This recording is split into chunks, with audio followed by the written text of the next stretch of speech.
భార్యాభర్తలు ఇద్దరు గవర్నమెంట్ జాబే చేస్తున్నారు అనుకుందాము. కానీ వాళ్ళకు డబ్బులకు ఏ లోటు ఉండదు.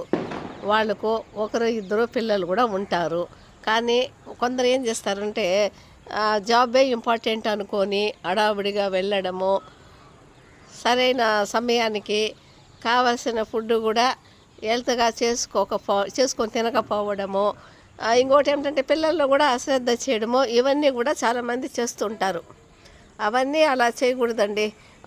ఒకసారి ఏమైందంటే ఒక భార్యాభర్తలు ఇద్దరు ఉండేవాళ్ళు మాకు తెలిసి. వాళ్ళు ఏం చేశారంటే వాళ్ళు ఆమె మంచి ఆమె కూడా మంచి గవర్నమెంట్ స్కూల్లో టీచరు, ఆయన కూడా బాగా కంపౌండర్గా పనిచేసేవాడు. డాక్టర్ తర్వాత డాక్టర్ లాగా పనిచేసేవాడు.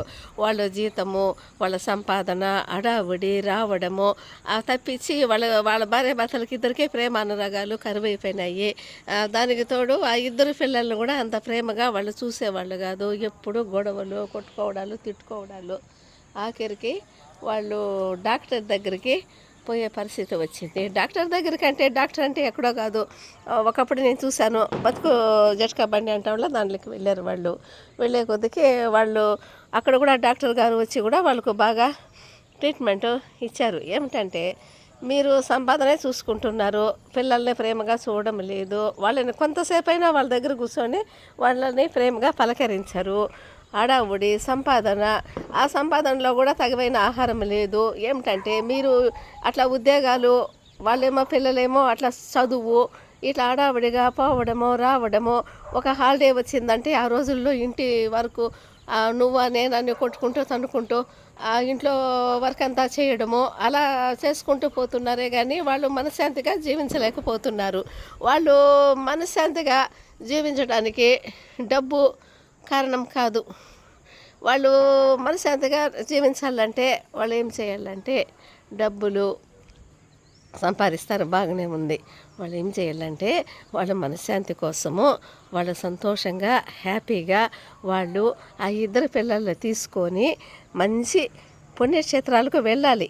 మంచి పుణ్యక్షేత్రాలకు వెళ్ళడం వలన వాళ్ళకు విజ్ఞానము వస్తుంది. అట్లా విహారంగా కూడా వాళ్ళకు ఉపయోగపడుతుంది. ఆ జర్నీలో వాళ్ళకి విహారము, మంచి ప్రకృతి, మంచి సౌందర్యము, మంచి మంచి బయట ప్రకృతిని చూడడం వల్ల కూడా వాళ్ళకి మానసిక సంతోషం కలుగుతుంది. కొంచెం బయట మంచి హోటల్స్లో నీట్గా ఉండే చోట్ల భోంచేయడము, ఆ రూములు బుక్ చేసుకోవడము, దేవుడు ఉండే చోటు కాణిపాకమే అనుకుందాము ఉదాహరణకి.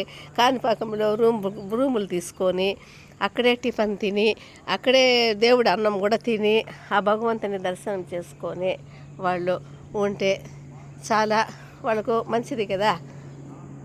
మనశ్శాంతి అనేది వాళ్ళు పుణ్యక్షేత్రాల్లోనే దొరుకుతుంది.